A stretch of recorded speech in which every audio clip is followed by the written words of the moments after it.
What's poppin', people? It's Friday, October 11th of 2024. I'm running a little late today, guys. This morning, I don't know, man. I just had a million things that I had to take care of. My chickens didn't have any water. You can't have that. All the feral cats were begging for food, and I have too much of a heart for the feral cats that live in my neighborhood. So I'm like giving them all food, and they're all like fighting over the food. It was just a nightmare. And my dogs all had to go out. They were like begging at the door. It was just a nightmare. So we're running a little late this morning, but it's all right because I don't know. I mean, this life is all vanity, right? And everything that we do is ultimately, it doesn't really matter as much as we'd like to think it is. Many people might get like upset that their schedule has been messed up. I mean, I've been one to do that. I mean, even recently, just like yesterday. But there's really no point in feeling that way if you really think about it, because right, we're only here for a short amount of time. Nothing that we do really makes a lasting impact on the world. And basically there's only like two things that we can do that will leave a lasting impact on the world. And that's either like preaching the gospel to people or sinning. And those two things will leave a large lasting impact on the world. And I guess that you could say that being like doing righteous acts and noble acts, I guess that also leaves a lasting impact on the world, because we will get rewarded in the kingdom of heaven for our deeds. So that's another thing. But as far as chasing money, being, quote unquote productive as a society deems to be productive, in reality, right, most jobs in society are fake. Like, they're just totally like fictitious. You're doing made up work that computer could do. So like a lot of work's fictitious, but doing all that stuff, I mean, of course it's fictitious, so it's pointless, right? And even to the extent where it is actually productive, does it really matter? Right? Because, I can get really wealthy. I can do a lot of stuff with my life, and I'm just going to die. And there will have been no point to it. And it's not like God's going to like really reward you for gaining a bunch of wealth. I don't think God's going to care very much. In fact, gaining a bunch of wealth may even be a detriment to your life. It may even be a detriment to your future in the kingdom of heaven, because of course we're saved, so we don't have to worry about not getting in. But I mean, the more wealth you have to spend, the more disposable income, right, you have, the more you can sin, right? You can't be buying a bunch of booze if you don't have money to buy it with, right? So that's the thing. But anyways, we're going to continue reading the Psalms today. We're going to read Psalm 5 today. And so this is what it says. Give ear to my words, O Lord. Consider my meditation. Hearken unto the voice of my cry, my King and my God, for unto you I will pray. My voice shall you hear in the morning, O Lord. And in the morning I will direct my prayer unto you, and will look up. For you are not a God that has pleasure in wickedness, neither shall evil dwell with you. For you... Oopsie. The foolish shall not stand in your sight. You hate all workers of iniquity. You shall destroy them that speak leasing. The Lord will abhor the bloody and deceitful man. But as for me, I will come into your house in the multitude of your mercy and your fear, and will worship towards your holy temple. Lead me, O Lord, in your righteousness because mine enemies. Make thy way straight before my face. For there is no faithfulness in their mouth. Their inward part is very wickedness. Their throat is an open sepulchre. They flatter with their tongue. Destroy them, O God. Let them fall by their own counsels. Cast them out in the multitude of their transgressions, for they have rebelled against you. But let all those that put their trust in you rejoice. Let them ever shout for joy, because for you defended them. Let them also that love your name be joyful in you. For you, Lord, will bless the righteous. With favor will you compass them with a shield. I had a little trouble reading today, but oh well. Like I was saying, things are just vanity. What does it matter if I messed up reading a little bit? I mean, if people make fun of me, if people think I'm stupid, why should I care, right? Why should you ever care what people think about you? Because it's all just vanity, right? It's just vanity, vexation of spirit. It adds no value to your life to worry about those things. So you shouldn't worry about it. But this is a great psalm. And this one, there's a verse in here. It's like one of my favorite verses in the Bible. It says, let me find it again. I gotta find it again.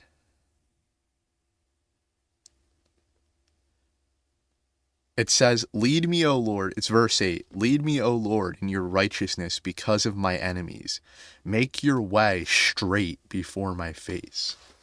Basically what he's saying is, make what you want me to do obvious. Just shove it in my face. Make your way, the way that you want me to go, straight before my face. Like it's just right here in front of me. And that's something that we as Christians don't pray a lot. At least I really don't hear a lot of people talk about this. There's a lot of people that are just trusting in their own selves, and they're not trusting in God. But it says in the Bible, in the book of Proverbs, in Proverbs chapter 3, verse 5, it says, trust in the Lord with all your heart and lean not in your own understanding, but in all your ways fear the Lord and seek the Lord and acknowledge the Lord, and he will guide your ways, right?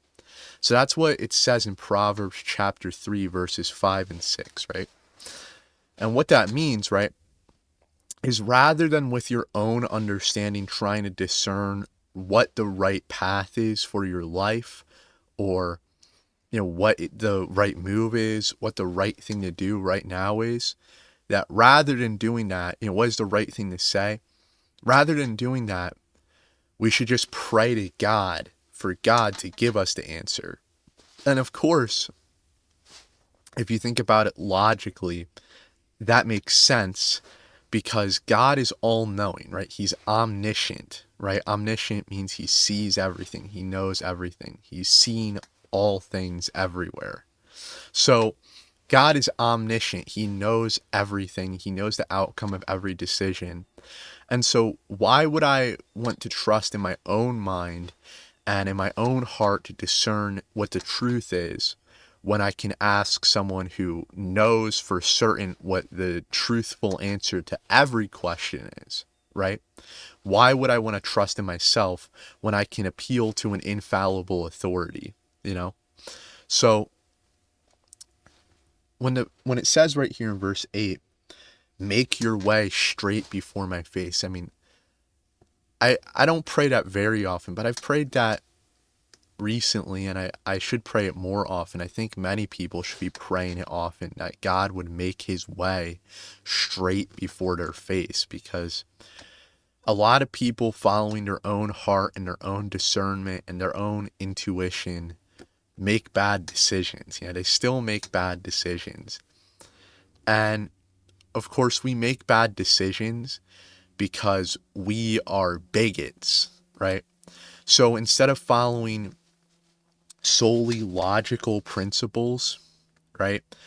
Like the transitive property of logic. I mean, I've talked about this in other videos before, but that's like the most important logical principle that you can learn, is what the transitive property of logic is. And if you can figure out what the transitive property is and how to apply it to things, then you will like have a lot of success in discerning right from wrong, truth from lies. But a lot of the time, most of the time, we are not operating based on logical principles.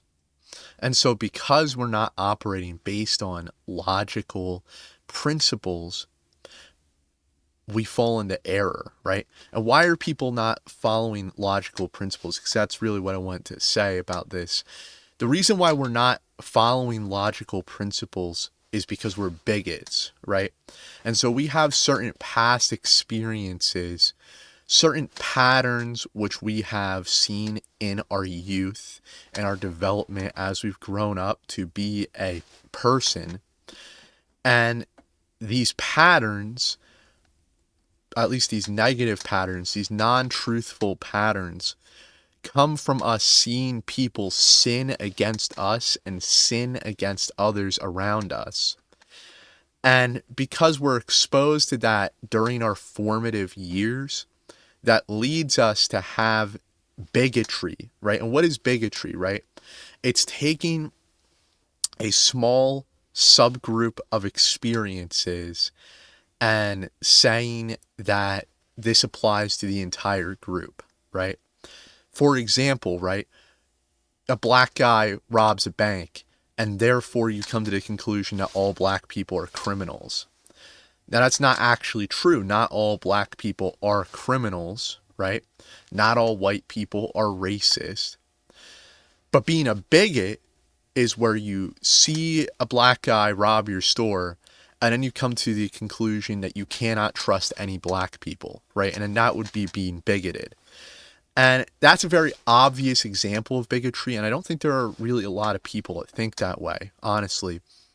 But there are a lot of people who, for example, will experience like trauma, like getting like screamed at as a child, right?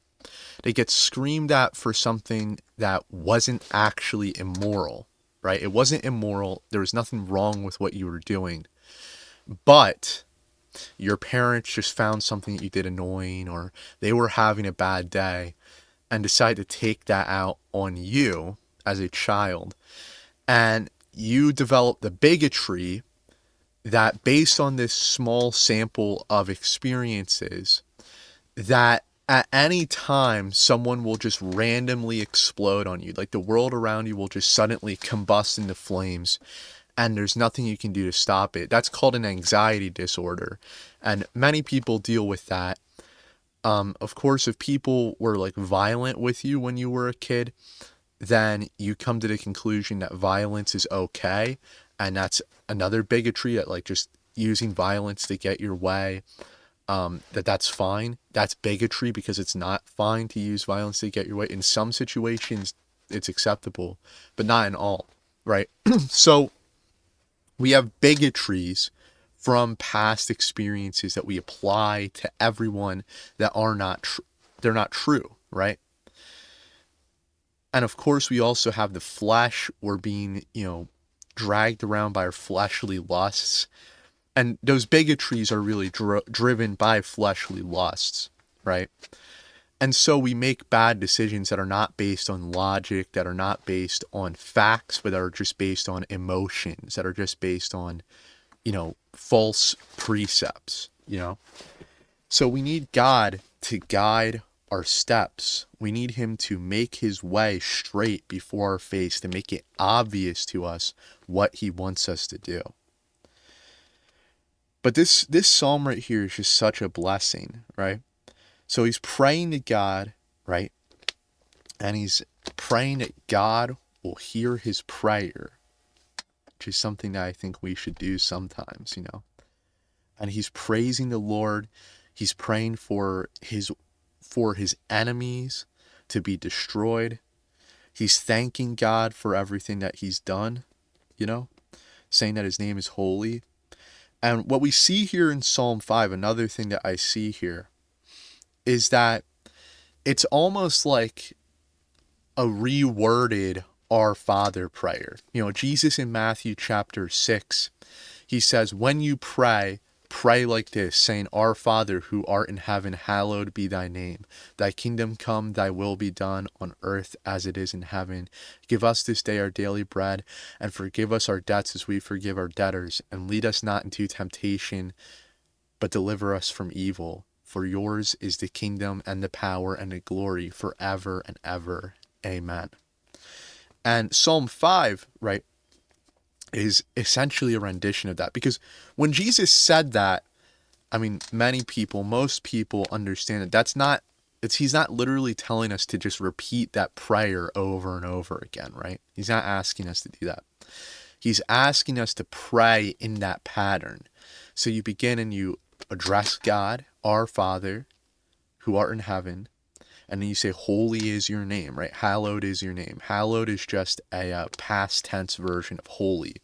Hallowed is your name, right? So his name is holy. Your kingdom is coming, right? When Jesus is going to come back and take over the world, and your will is done on earth as it is in heaven. You are all powerful, right? And then we're asking for forgiveness for our sins. We're asking for the things that we want. We're asking that God will guide us in the way that we should go, and where it says right here, make your way straight before my face. That's what it means when it says, lead us not into temptation, but deliver us from evil. It's another way of saying, make your way straight before my face. And so, Psalm 5 here is honestly like a perfect prayer, other than he has not really prayed for forgiveness for his sins, but sometimes we don't have sins to pray for forgiveness for, I'm not one of these people that believe that we have a sinful nature. Now, I'm also not a sinless perfectionist, but I do believe you could go a day without sinning. You could go multiple days without sinning. Because if it was impossible for you to not sin, then God is evil for punishing people for their sins. So clearly, you are able to not sin. Just you don't not sin. You still sin, but you're able to not sin. You're capable of not sinning. And that's what makes it evil when we do sin, when we do immoral things, because we're capable of not doing them. But these are basically my thoughts, and of course this is another imprecatory prayer, and a lot of people do not think imprecatory prayers are good. They don't think imprecatory prayers are valid, but the Bible has a lot of them. I mean, the whole book of Psalms, mostly is imprecatory prayers. So, I don't know. Those are my thoughts. I hope that this has, brightened your day, has brought edification to your life, has helped you maybe see things a little bit more clearly. Thanks for watching, and see you tomorrow. Bye.